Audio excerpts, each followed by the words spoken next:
Today's shir is sponsored by Theodore and David Mirvis in commemoration of the yahrzeit of Rabbi Alan Mirvis, Zichronam Libracha, of Hampton, Virginia, and Jerusalem. May we be blessed with good health and a long life. Thank you everyone for coming, and I'm going to turn it over to Shira to begin, and really excited to learn all this stuff. It seems really interesting. Shalom everyone, happy to be here with you. Today I wanted to talk about Rav Yosef Mashash.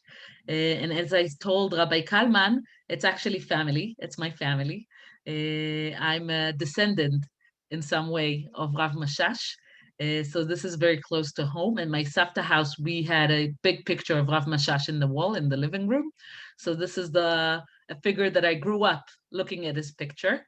But only now, when I'm a bit older and I know to learn a bit more halacha, I can actually appreciate Rav Mashash and his enormous donation, his enormous truma that he gave to Am Yisrael and that he gave bichlal to psikat halacha. And I think that it's very important to understand the set of mind of Rav Mashash, to understand his assumptions even before he's giving the psak, in order to understand how come he's posek like that. Because a lot of times we only hear about Rav Mashash that he was very groundbreaking and very innovating and very creative in his psikei halacha, but in order to understand where's it coming from, what was he thinking, what was his halachic thought that brought him to write such innovating halacha, and that's what I want to try and do today. If that's okay with you, I'm going to share the screen so you would see my presentation. So we're going to talk about Rav Yosef Mashash, but especially we're going to focus about Rav Mashash approach towards women in general, kisui rosh, learning Torah, but we'll try to learn about him. This is the picture. I love that picture. That's Rav Yosef Mashash. Rav Mashash was born in 1892 and he passed away in 1974. He was born in Morocco. And he was the chief rabbi of Algeria at some point, and after that he made Aliyah and he came to Israel, and he was the chief rabbi of Haifa, and he wrote a lot of books. He wrote 48 books. He wrote poets and songs. I actually also brought a song, if you want to listen to it, maybe at the end, of one of his piyutim. He wrote a lot of piyutim. So I thought it will be nice to hear one of his piyutim. And he was a great Talmid Chacham, a great scholar. And he is mamash remembered and well known for his shutim, for his Sifrei Halacha, question and answers books, Maim Chaim, ואוצר המכתבים, אבל basically מים חיים. So just to begin with, I wanted to start with two short stories about him. The first story that is told about Rav Mashash is the story about the husband and wife that were fighting among them. So they were fighting. It's a newlywed couple, and there was a lot of tension in between them right after the Khatuna. The Khatan, the man, accused the wife that she's not keeping the kitchen kosher enough. And therefore it's hard for him to eat from whatever she is cooking because she's not strict in the kitchen. And the Kala, and the woman said she's doing exactly what she was told at home and exactly like her mom was doing and her Savta was doing. And there was a lot of tension in between that couple. So they went to Rav Toledano. Rav Toledano was the Av Beit Din of Morocco.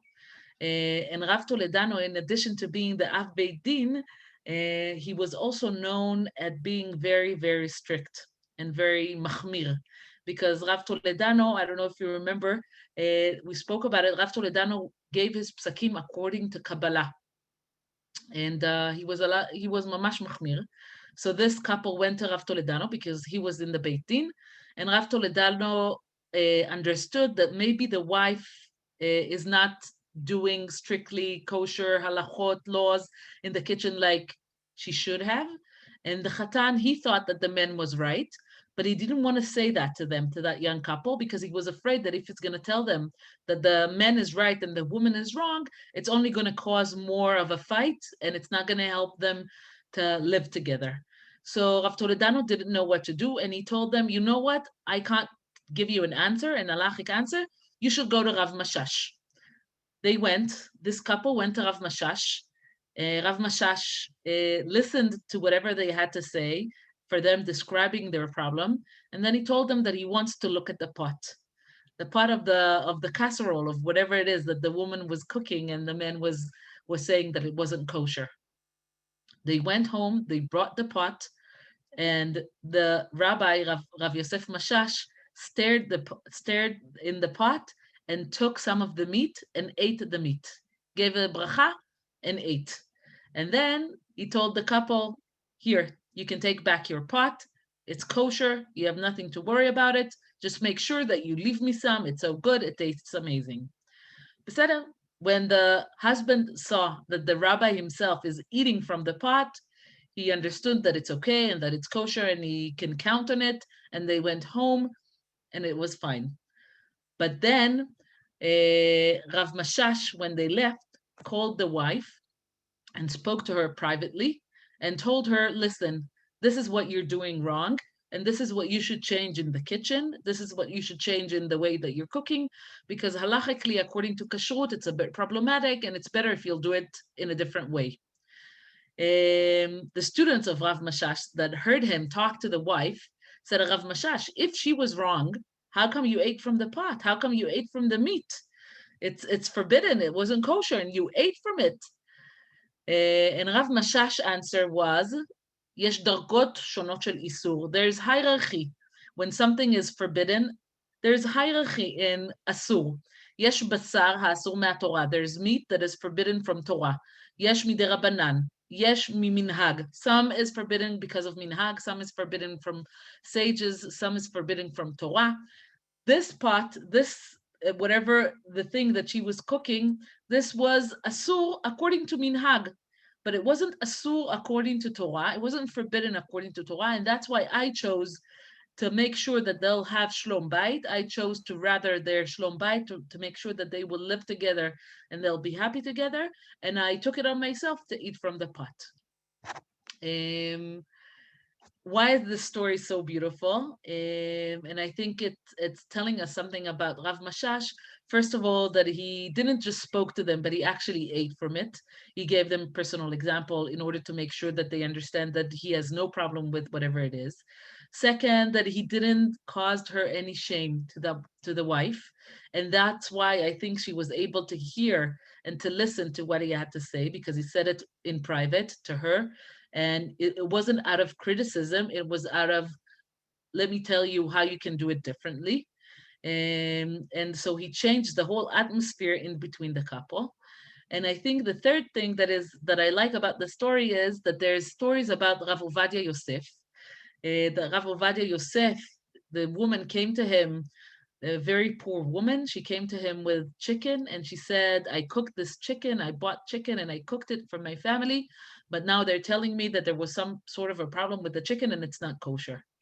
With the shchita, Rav Ovadia Yosef looked at the woman, he understood that she was very poor and that's the food that she has. He took from the chicken, he said bracha, and he ate from it, and he told her, if I'm eating from it, you can eat from it. There's no halachic problem with it. And the woman went happy home and gave her family the chicken. And Rav Ovadia said, go to the shochet.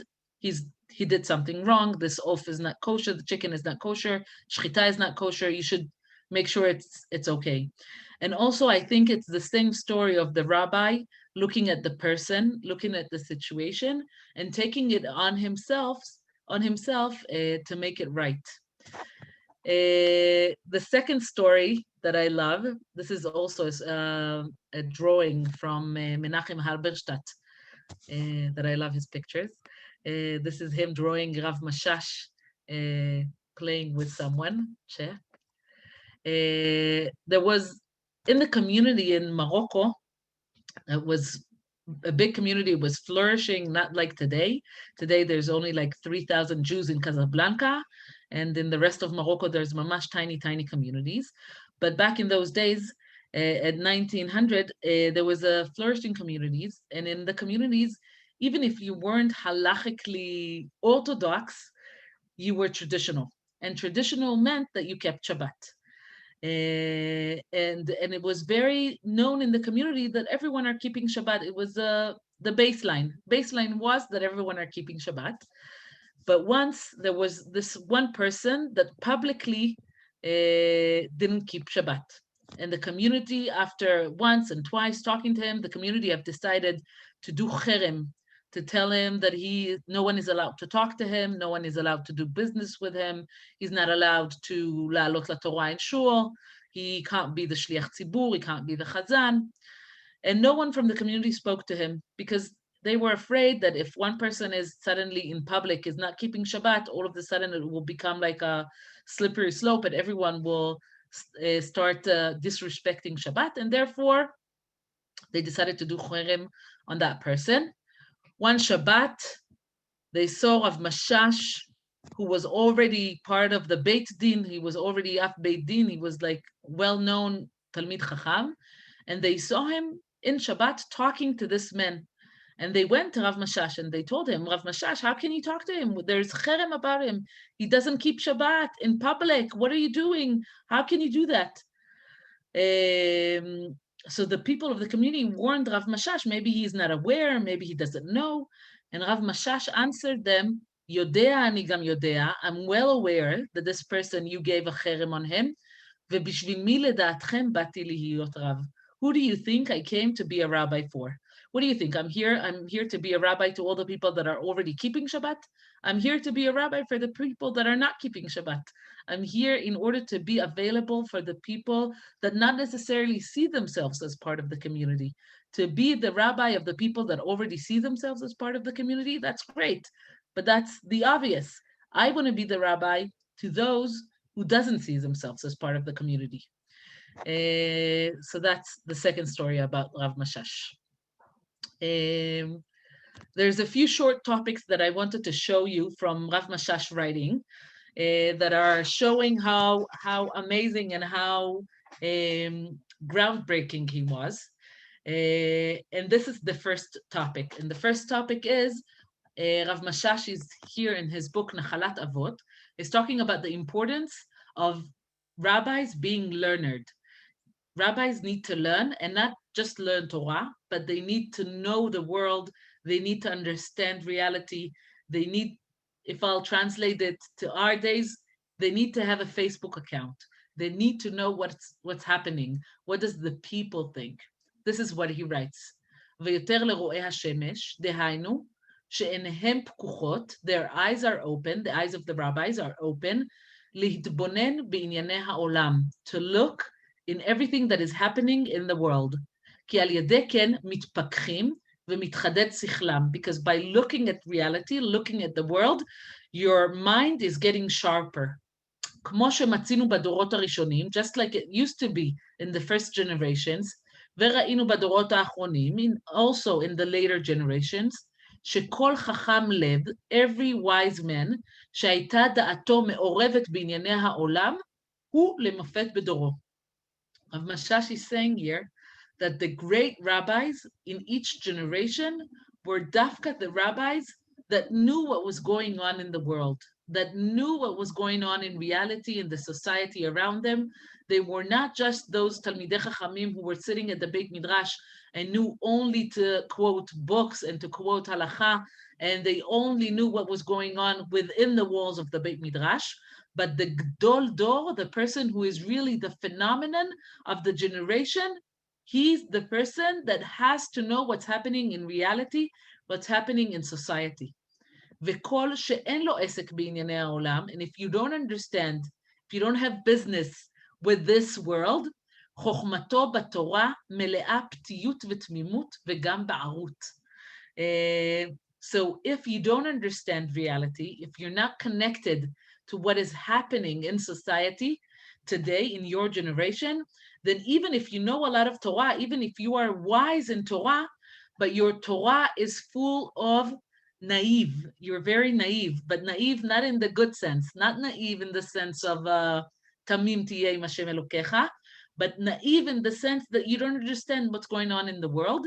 V'gam ba'arut, ba'ar, there's someone who is, I wouldn't say stupid, but I would say not wise. Okay, so you can be wise in Torah, but if you don't know what's happening in the society around you, then you don't really know what's happening. And it's affecting your Torah. This is something, even though it's short, it's very basic in the Torah of Rav Mashash, in the way that Rav Mashash not just saw the world and saw the community and saw his role as the rabbi of a community, but also this is how Rav Mashash was posek halacha. Because in the eyes of Rav Mashash, in order to lifsok halacha, it's not enough for you to know books and to know halacha and to read Shulchan Aruch and to know to quote Rambam, but you have to understand the society and the world around you. I'm going to prove it to you from other psakim of Rav Mashash, but I just wanted to bring you. This quote here is Rav Mashash talking against, and I'm saying it very gently, about Kabbalah. He said, Rav Mashash said, I'm not going to read it. If you want, you have it in your pages. I'm just going to say it very shortly. Rav Mashash is saying that we used to have great wise people who know their way in Kabbalah. But today, in our generation, there's a lot of people that think that they understand Kabbalah. They think that they know Kabbalah, but they don't really. And therefore, you have to be careful about it. You have to know that you don't know. And that's why Rav Mashash is saying, even if you know Gimatria and you can change letters to numbers and you can play around with Kabbalah a tiny bit, that doesn't mean that you understand Kabbalah, not like the way that the real Chachamim of Kabbalah understand and know Kabbalah. And therefore, Rav Mashash is like saying, put it aside. Put it aside. If you don't really understand it, don't play around with it. And he's talking here against people that know like a tiny bit of Kabbalah and they show themselves as if they know a lot of Kabbalah or as if they understand everything. And Rav Mashash is saying, there's only few people in the world that actually know Kabbalah and understand Kabbalah. And if you're not one of these people, so leave it aside.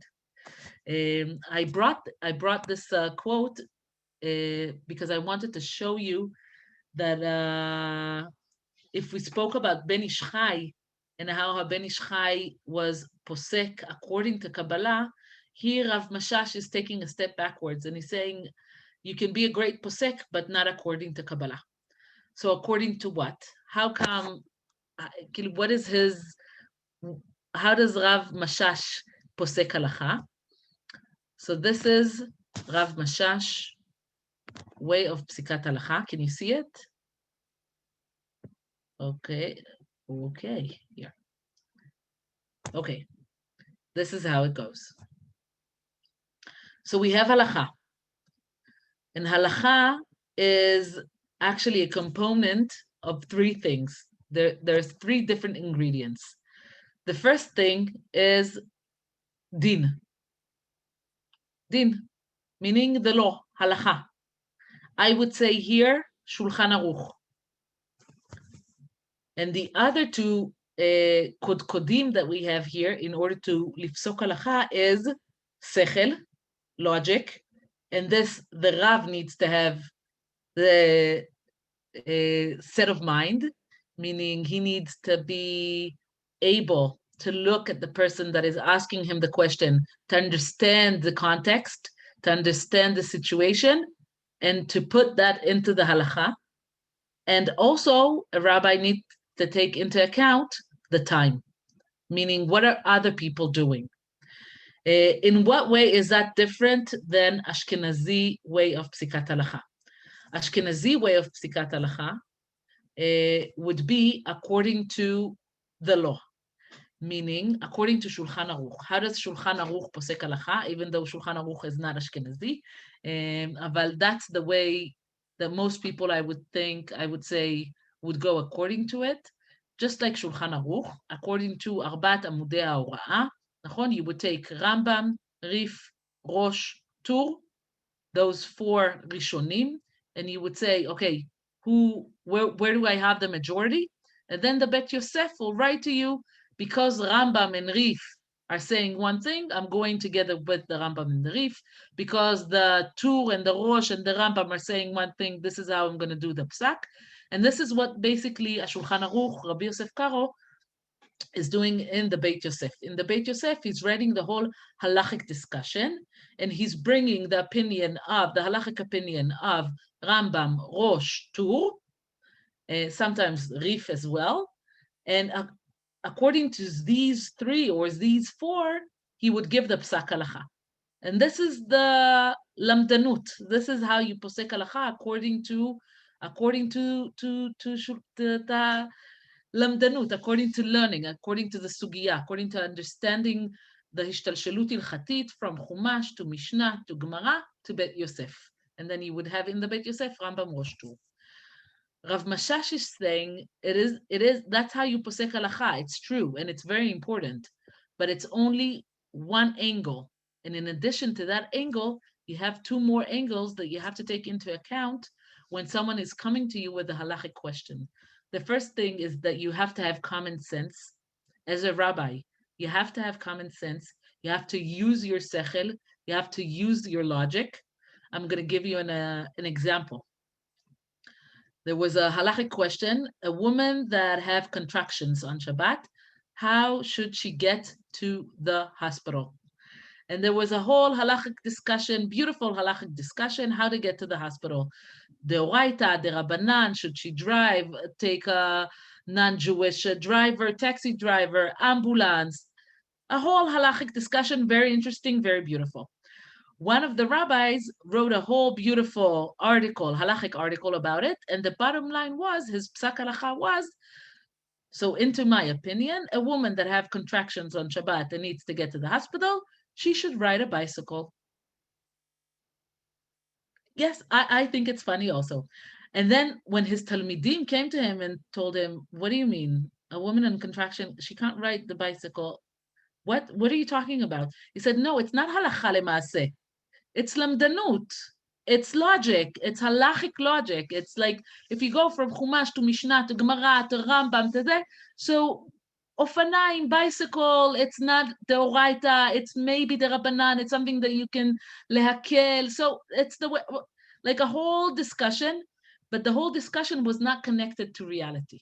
And this is something that would never happen with Rav Mashash, because Rav Mashash is saying lamdanut is very important. Knowing the law is very important. Knowing Bet Yosef and Shulchan Aruch, it's very important. But it has to be connected to common sense, and it has to be connected to the public, to the time. Meaning, if during your time it is considered okay, or it's considered, I'll give you another example. It's considered dangerous to take an Arabic driver, taxi driver.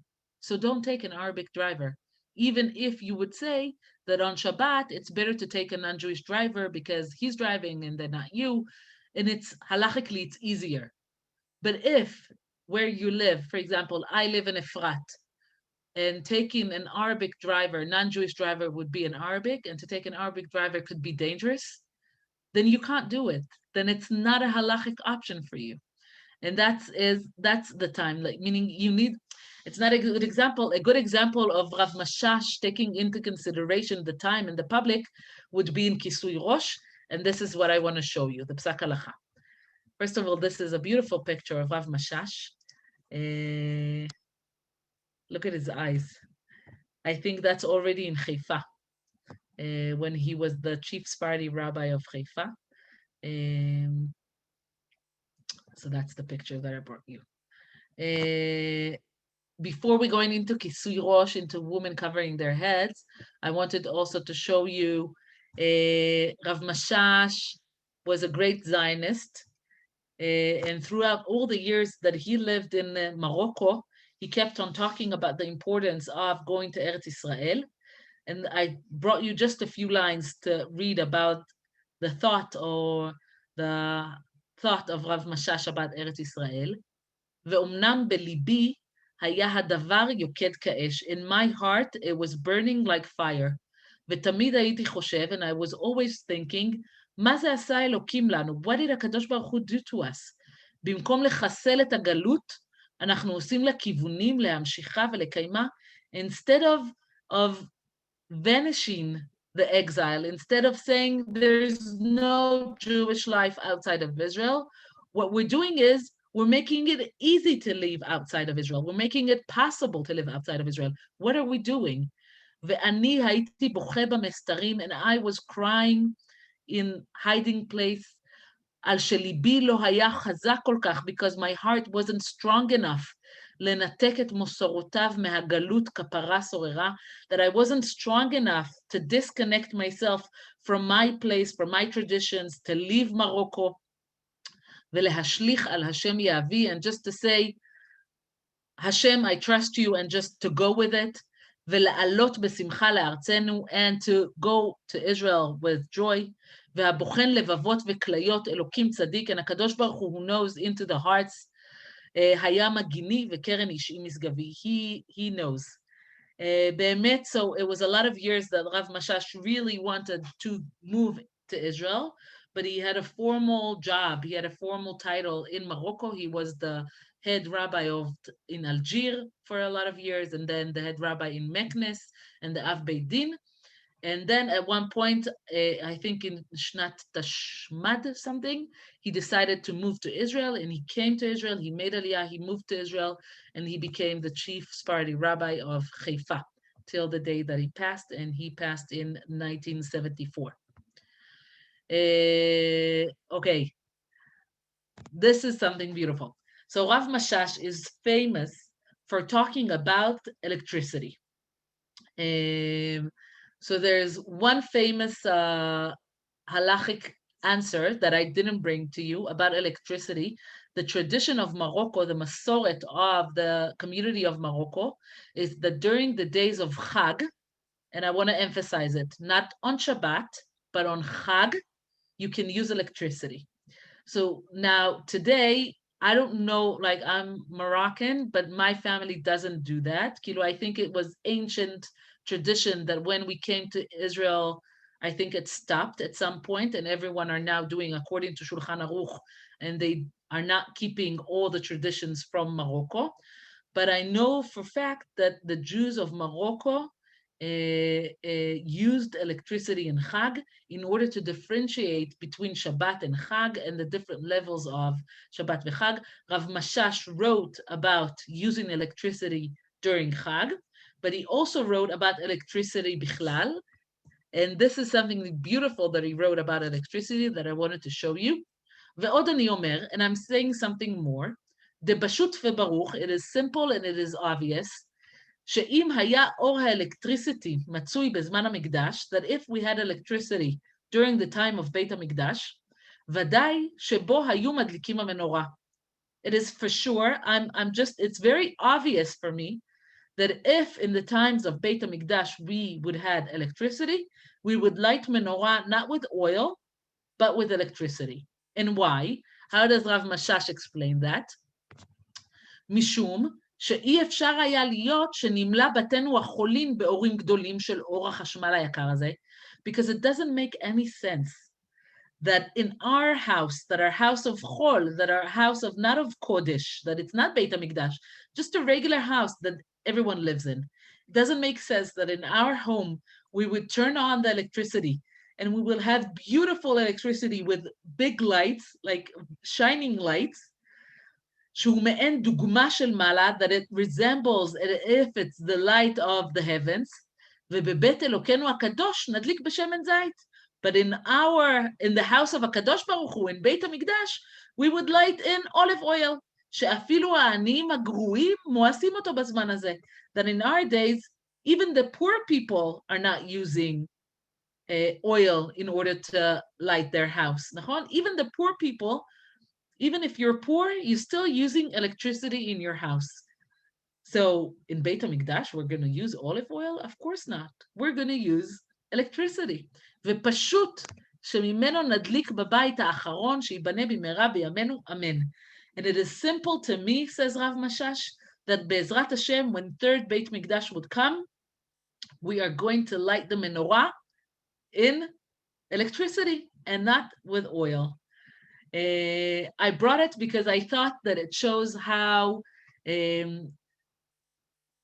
just logic and straightforward thinking.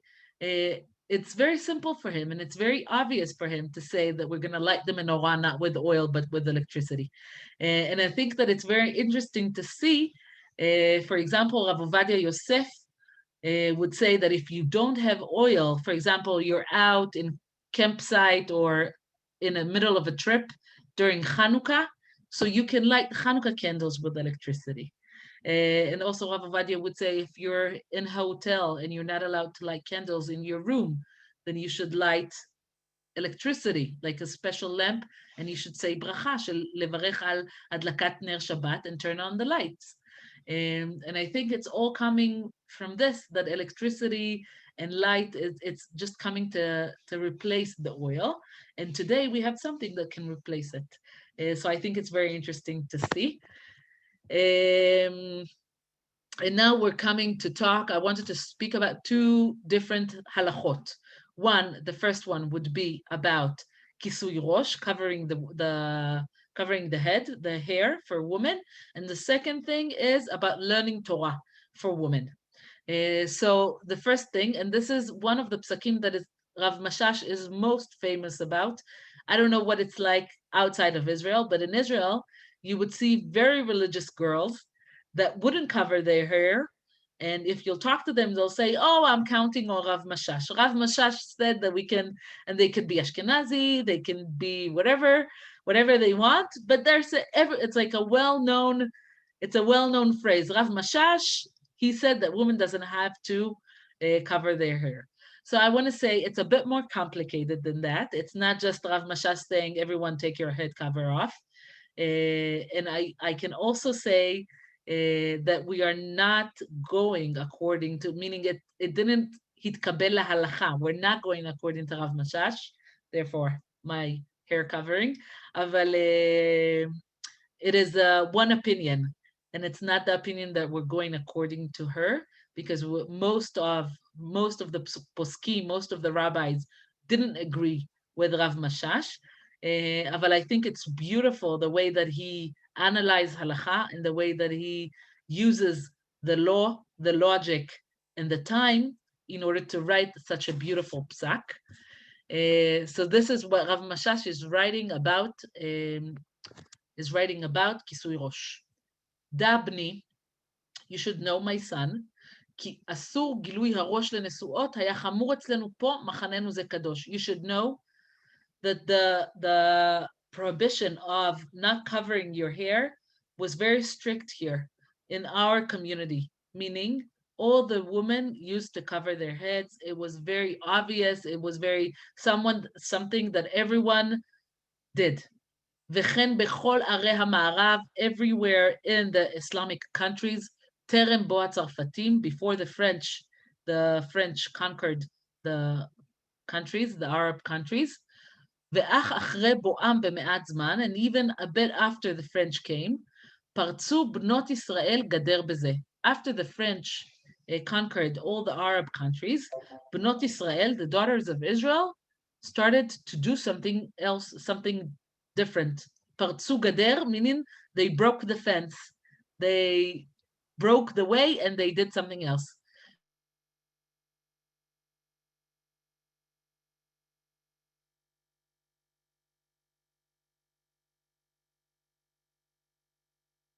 You're frozen.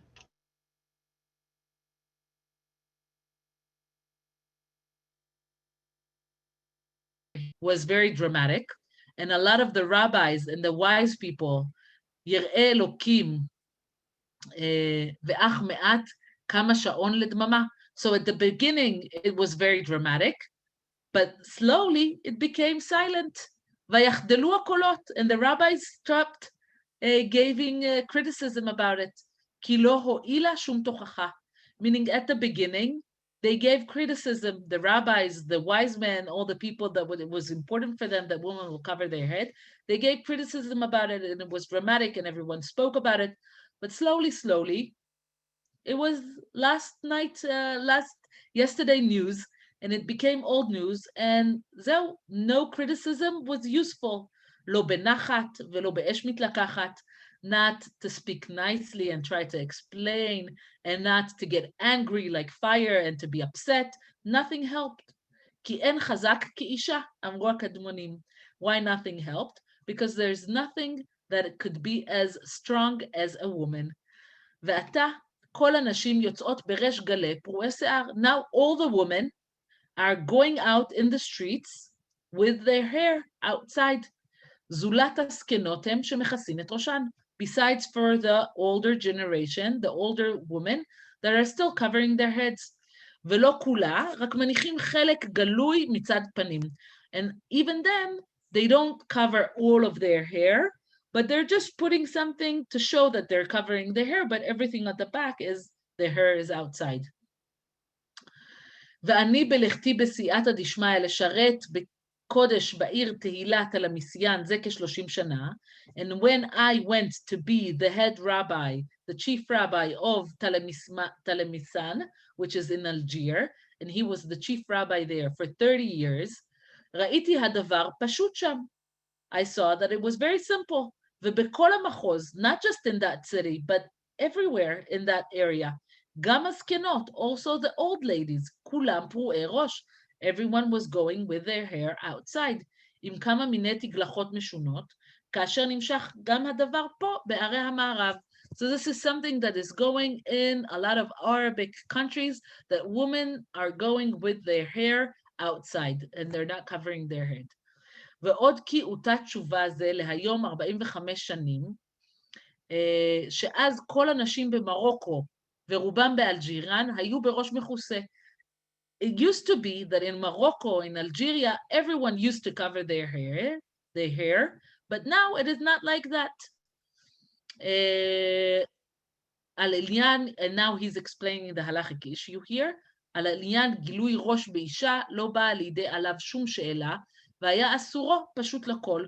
Meaning it was obvious for everyone that is forbidden to walk outside with your hair if you are a married woman. ולכן כאשר הוספתי בתשובתי נופח להתיר באנשים מאיים כל חי, בדרך אגב הסרתי מעט הנוגע לגבי הנשים. Meaning, what did Rav Mashash wrote? Rav Mashash wrote a halachic answer from men that they don't have to cover all of their heads. And when he wrote a halachic answer from men that they are not obligated to cover all of their heads, he also wrote in like a tiny comment that also women are not obligated to cover all of their hair. אומנם אחר כך, כאשר ההיתר נתפשט מאליו גם אצל הנשים, but later on, what I wrote, that it's not, that you don't have to cover all of your hair, it's spread out, מפני שהתחילו הם למשול בגברים, because women became stronger than the men, and they are ruling over the men, they're telling the men what to do. So some women would cover their hair with a wig, with a sheitel. Some will do a hat or a tichel, like the fabric. אף שנשאר חלק מהראש עם הרבה שיער מגולה, even if the hair is coming on the outside, on the other side. But it doesn't matter. And everyone were asking about it. על כולם יש מערערים, ובאו אליי עם הרבה שאלות. Everyone came to me asking, is it okay? Can we take our hair out? Should we put a mitpachat on? Should we cover some of our hair, part of our hair? והשבתי להתיר בפאה נוכרית ובמטפחת, and I said that it is okay to cover your hair and to leave hair outside if you're wearing a sheitel or a wig, or if you're wearing a tichel, a mitpachat, the fabric, אף שחלק גדול מהשיער נשאר מגולה. So you're putting the mitpachat, but a big chunk of your hair is actually outside. וכן ראיתי ורואה יום יום אצל כל האשכנזים, and I see it even in Ashkenazic countries, אפילו החרדות שבחרדות, גם נשי האדמו"רים, everyone are doing so, wearing a tichel or wearing a sheitel with their hair outside. And now, in a different place, in Maim Chaim, it's his question and answer halachic book, he's explaining why did he said that it's okay to do so. דבני, כי יסוד מוסד לאסור גילוי הראש בנשים, ומפני שנהגו נשי העולם בימי קדם לכסות את ראשם. The reason to say that woman has to cover their head is because in ancient years, all the women, that was the culture. Women used to cover their head. ואישה המגלה את ראשה נחשבת לאישה פרוצה. And a woman that is walking with her hair outside, not covered, is considered to be a woman that is not a working woman. גם היה נחשב אצלם גילוי שיער באישה לניבול. It was considered inappropriate for a woman to walk outside with her hair.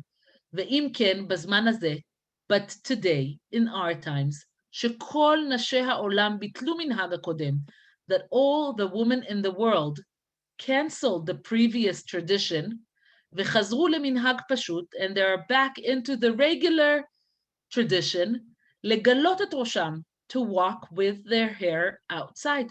ואין להם בזה שום חיסרון צניעות. And it's not because they're not צנועות. There's nothing to do with צניעות that they're walking with their hair not covered. ולא פריצות חלילה. And it's not חס וחלילה something that is inappropriate. וכל שכן שאין להם בזה שום ניבול. And it's not something that they're doing wrong. And why Rav Mashash is saying that it's not wrong to go with your hair, because you have to look around you. And if all the women in the world are walking with their hair outside, meaning it's okay.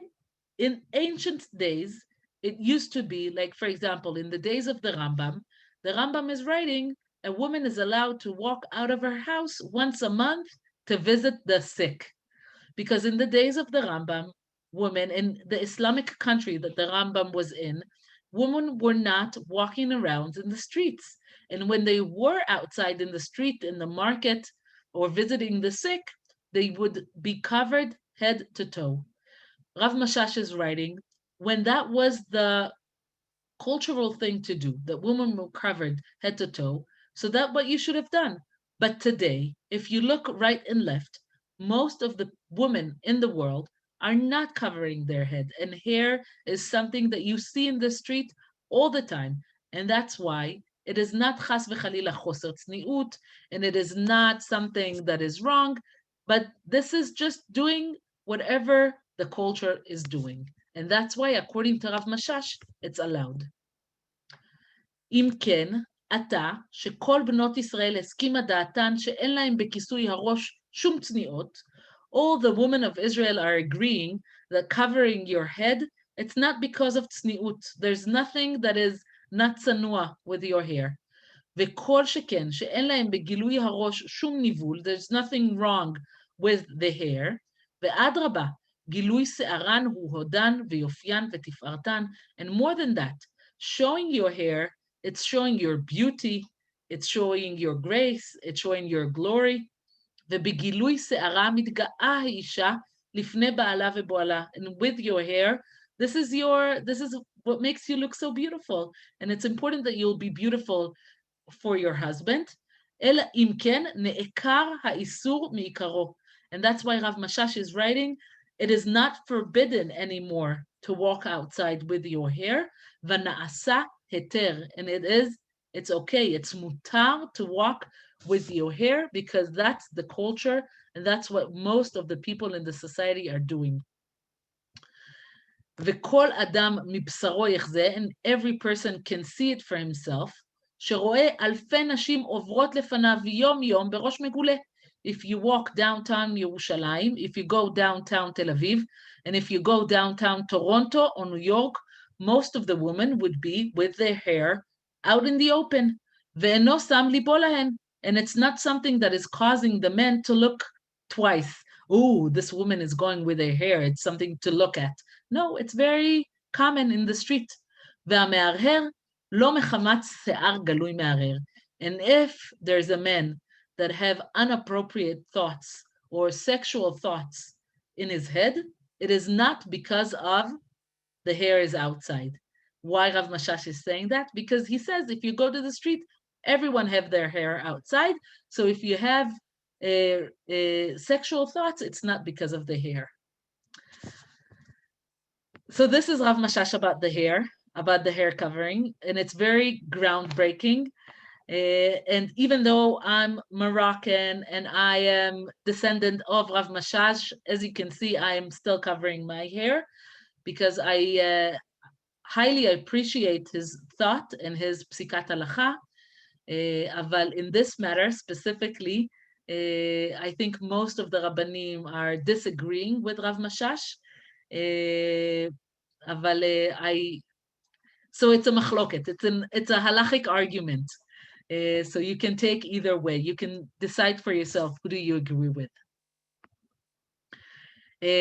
How did Rav Mashash saw women bichlal at his generation? And this is what he's writing in his book, Nachalat Avot. Nachalat Avot is Rav Mashash writing about Pirkei Avot. And he said that it was important for him to write about Pirkei Avot because he wanted to write a book that would be easy to read, something that will be interesting, light reading. Not all of his books are halacha and shutim and questions and answer and learned halacha. He wanted also to write a book that simple people would be able to read and be inspired by it. And that's why he wrote Nachalat Avot, that is talking about Mishnah shel Masechet Avot, and he's telling a lot of stories in that book. And this is one thing that he's saying. ראיתי על הספר, כי באיזה מקומות בספרד, I saw that in some places in Spain, היו הנשים הכשרות, המלומדות, the kosher woman, the learned woman, קמות בהשכמה גדולה לבית הכנסת שלהם. They would get up very early in the morning, what we call תפילת ותיקין, early in the morning, and they would go to shul. והיו מתפללות בציבור, and they would go to shul and daven in public. ואחת מהנה היו מקימות לשליחת הציבורה, and they would nominate one of the women to be the חזנית, to be the שליחת ציבור. והיו מוציאות ספר תורה, and they would take out the ספר תורה and read from the Torah. ויש שהיו מניחות גם תפילין, and some of the women would put on תפילין. כל אחת הייתה עטופה בטלית, and they had טלית. וכן היו עושות גם בשבתות, גם בימים טובים, and they would do so in the weekdays and during Shabbatot and during Chagim. ואחר כך היו חוזרות לבתיהן, and they would go back to their homes, ומעוררות בעליהם ובניהם לעמוד להתפלל. And they would wake up their husbands and their sons to get up and to go daven. וזה היו עושים מצד החומרה על עצמם. It's not that the women are obligated to do so, but this is something that they took on themselves as a chumra, as something that they don't have to, but still they're doing. מפני שאנשים פטורות ממצוות עשה שהזמן גרמה. You're not obligated, women are not obligated in time-consuming mitzvah, and tfilat shacharit is time-consuming mitzvah, meaning women are not obligated in minyan. You should daven shacharit, I daven by myself at home. כדי שיהיו פנויים להכין הצריך לבעליהם, לכן היו מקדימים להתפלל בעוד בעליהם ישנים. So their way of handling it and putting it into their very scheduled day is that they would wake up very early in the morning and daven even before their husbands would get up. And then they would come back home, wake up their husbands and start taking care of the house and their husbands and doing whatever they need to do. So this is, I think it's a beautiful testament of women in the generation of Rav Mashash. And he's writing here, he's ending it, על הדרך שאמרנו, אחד האיש ואחד האישה, היו קמים לעבודת בוראם. It doesn't matter if you're a man, if you're a woman, you need to get up in the morning to work Hashem, like to your work, to your tefillah, ואישה קודמת לאיש. And the woman would get up before the man. And so where does, mamash in the last minute that I have, where does Rav Mashash taking that from? And this is how he read this Mishnah in Avot. Rabbi Meir אומר, כל העוסק בתורה לשמה זוכה לדברים הרבה.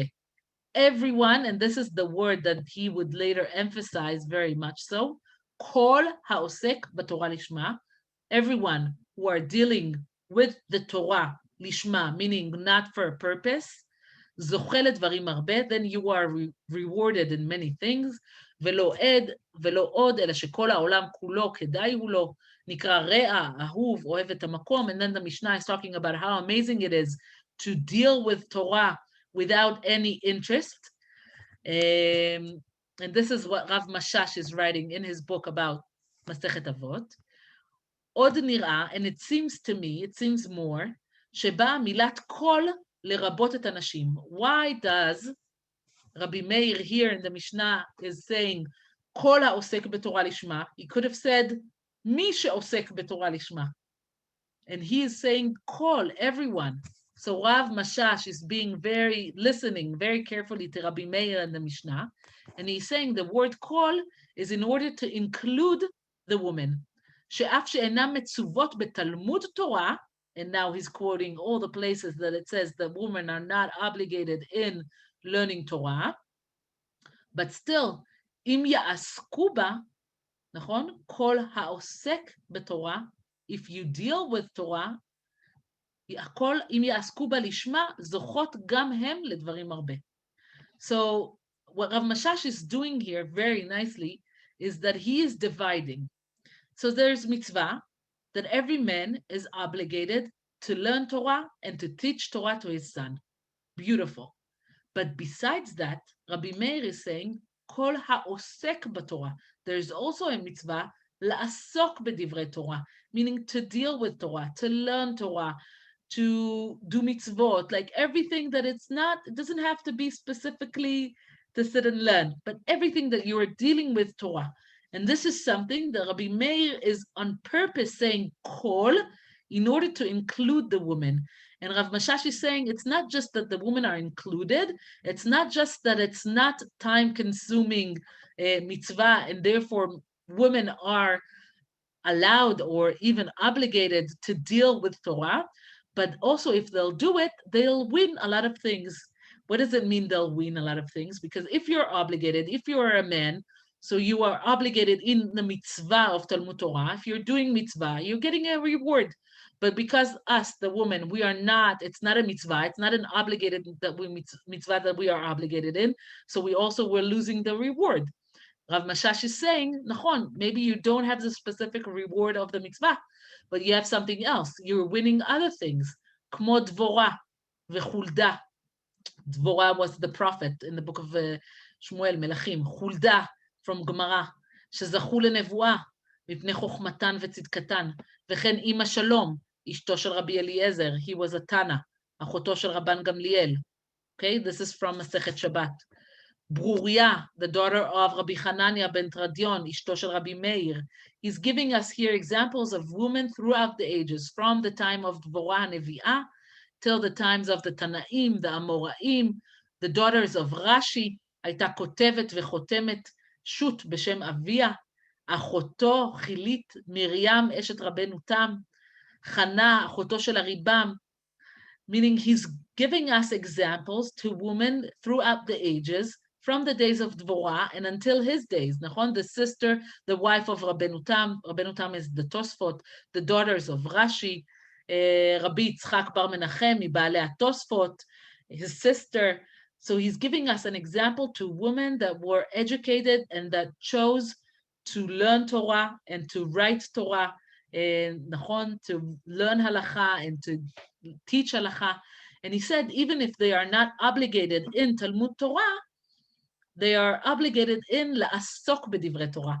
Like we're saying every morning in Tfilat Shacharit, in the morning prayers, we're saying la'asok b'divrei Toratcha lishma. That's it. I actually brought another story. It's a beautiful story, but maybe before we'll go into the story in the time that we have, maybe we should look at the chat.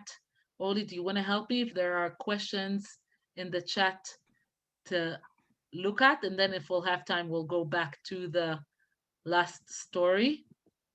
Absolutely. Okay, so I'm going to scroll back, start from more or less the beginning. Okay.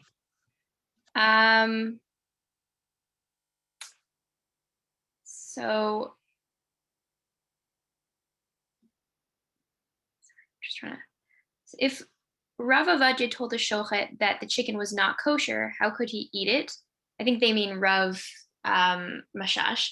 If the No, I shliach, think they mean the second story about Rav oh, Ovadia. right. Sorry, I'm confusing the Because I casserole. think that it wasn't completely not kosher, but there was some sort of a problem with it that I think Rav Ovadia decided that he can lehakel and to eat from that chicken because he understood the distress that this woman had because she had no money, and that was the chicken that she bought for her family, for her kids, and therefore it wasn't completely forbidden, and it was some sort of a situation that it was any other person. I think Rav Ovadia would have said it's not kosher, go back to the shochet, it's not okay.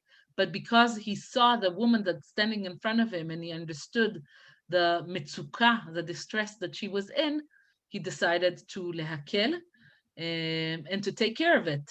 And not to leave the shochet to continue and do the same mistake. For this specific woman, the idea is that when you're posek halacha, you can't just look at the books. You have to look at the person that is coming to ask you the question, and you have, according to Rav Mashash, also to look at the time. Right. That's beautiful. Okay, so someone asked why Sparadim are going to Uman and not to Kivrei Tzadikim in North Africa. That's a brilliant question. And I thought it to myself, it was a bus full of women, that I didn't know anyone. I went by myself, but I went on a program with a group of women.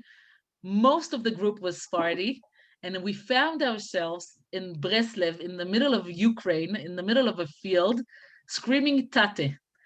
And I thought to myself, all the Sephardi women and everyone are screaming tate. I couldn't scream tate because tate is not mine.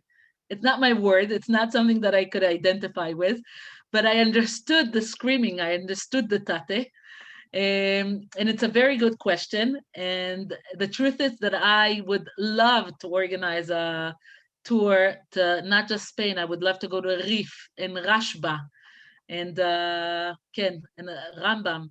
Rambam is actually in Tveria. In my family growing up, we would go to Tveria, to Kivrei Tzadikim, to Rabbi Meir Baal HaNes, to the Rambam, Rabbi Yonatan ben Uziel. So this is something that, Baruch Hashem, because we live in Israel, we have the privilege and we are able to do. And I went to Uman because I felt that my tefillah was coming from my sechel, and I needed my tefillah to come from my heart as well. So I felt like I needed something to shake up my tefillah. And that's why I've decided to go to Uman. And it was a very, very meaningful experience for me. Great.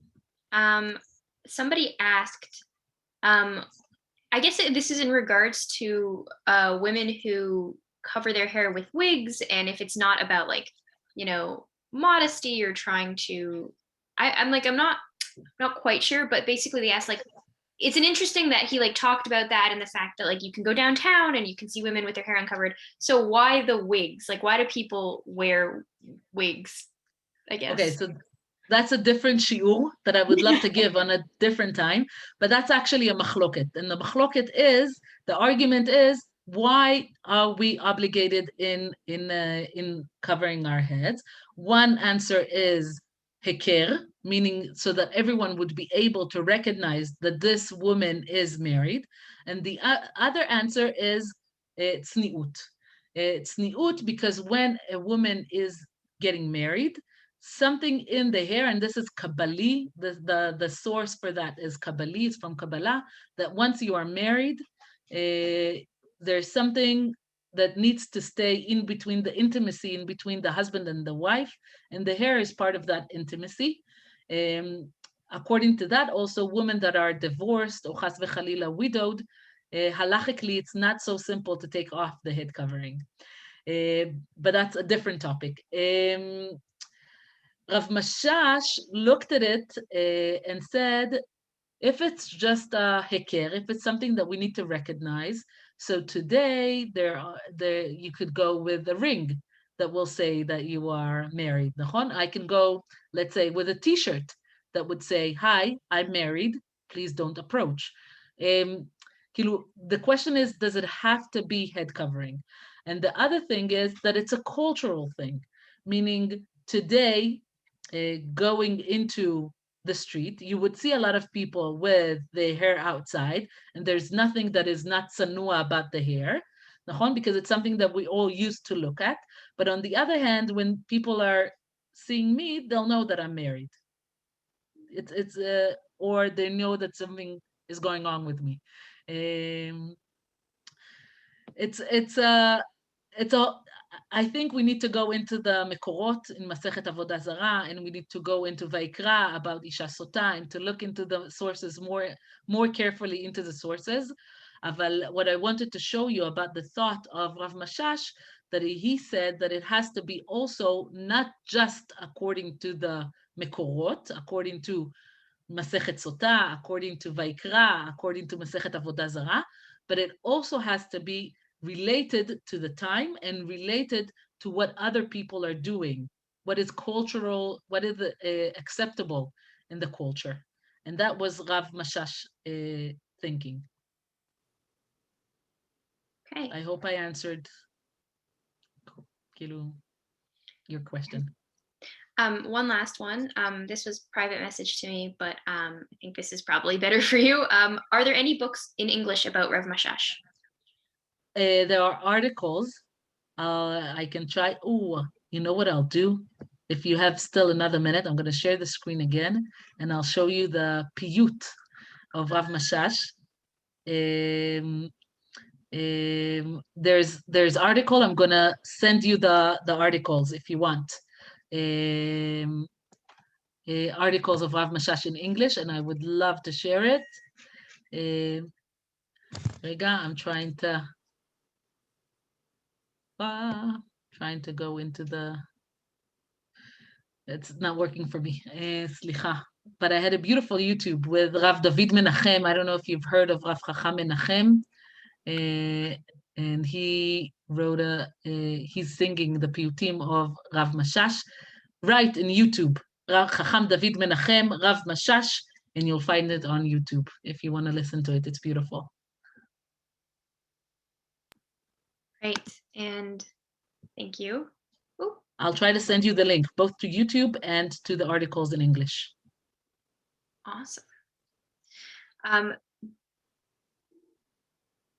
Do you have any idea where the view in 10 Ura'itim al-Sefer came from? לא הבנתי, סליחה. Do you have any idea where the view in וראיתי על ספר 10 come from? לא הבנתי. I'm not quite sure. סליחה, I don't understand. If, Mr. Shore, if you can clarify your question, that would be good. So in source number 10. Okay. So he source starts off Ra'iti al Sefer, and then he gives a long list of things that he read or saw somewhere. I would be very interested if you have any idea where he might have seen this. The Mekorot, so you're looking for the sources. Yes. Besimcha. Let's see, in source number 10. I don't know which one is so. וראיתי על ספר. Oh, this one. באיזה מקומות בספרד היו הנשים הכשרות המלומדות כמות ההשכמה הגדולה וכולי. So it's, it's very interesting. I also went to look it up because I said, ooh, that's an interesting book. I want to read that book also. Yes. Where did he find it? Exactly. And I didn't see, my research didn't lead me anywhere. I didn't find it. Because Rav Mashash didn't write exactly what book he's talking about. He didn't write Mare Makom. There was no He'arat Shulaim. I went into the book to look for He'arat Shulaim to see on the footnotes maybe he wrote. So I couldn't find it, but I'm sure it's something that people are researching and can be found. I'm gonna look into it. If I'll find it, I'll let you know. Thank you. Do you have a source for the psak that the woman should ride a bicycle? I find that very difficult to believe that there was such a psak. Ken, I'll find it for you. Not a problem. Rega, I have to write down my homework. בסדר? סליחה, I'm writing down. Okay. Also, you said you were going to share with us one of his piyutim, please. Ken, I'm going to try again. Maybe I'll try. I have this toolbar at the top of my screen. Oh, here. Yay. Okay, so the words are from Rav Mashash, Milim, Rabbi Yosef Mashash, and the Lachak, the lyric is from Rav David Menachem. He's called Chacham David Menachem. And he's also playing Maim Chaim, that's the book of Rav Mashash.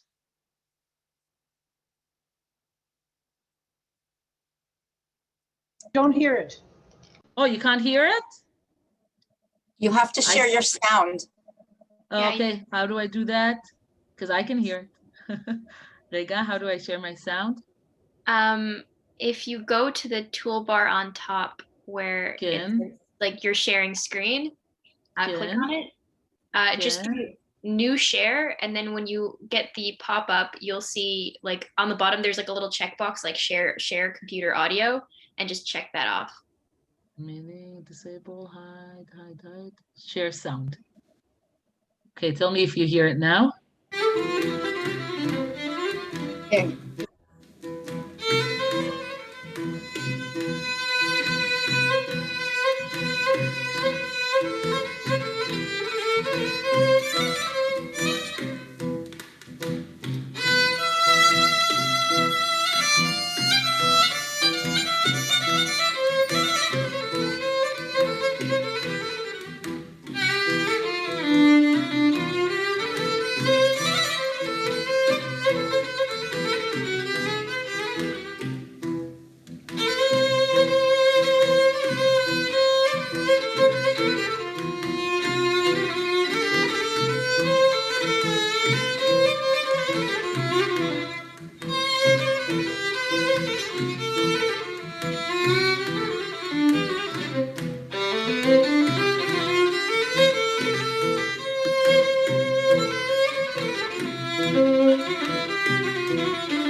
יונה מבית שיביה, רוצי גדול בעם, עוזי בזמרתיה, ויהי לי שועה, ובחודש שלישי, נצא תהלה חופשי, ירד צור קדושי, מי שחכים שבעה.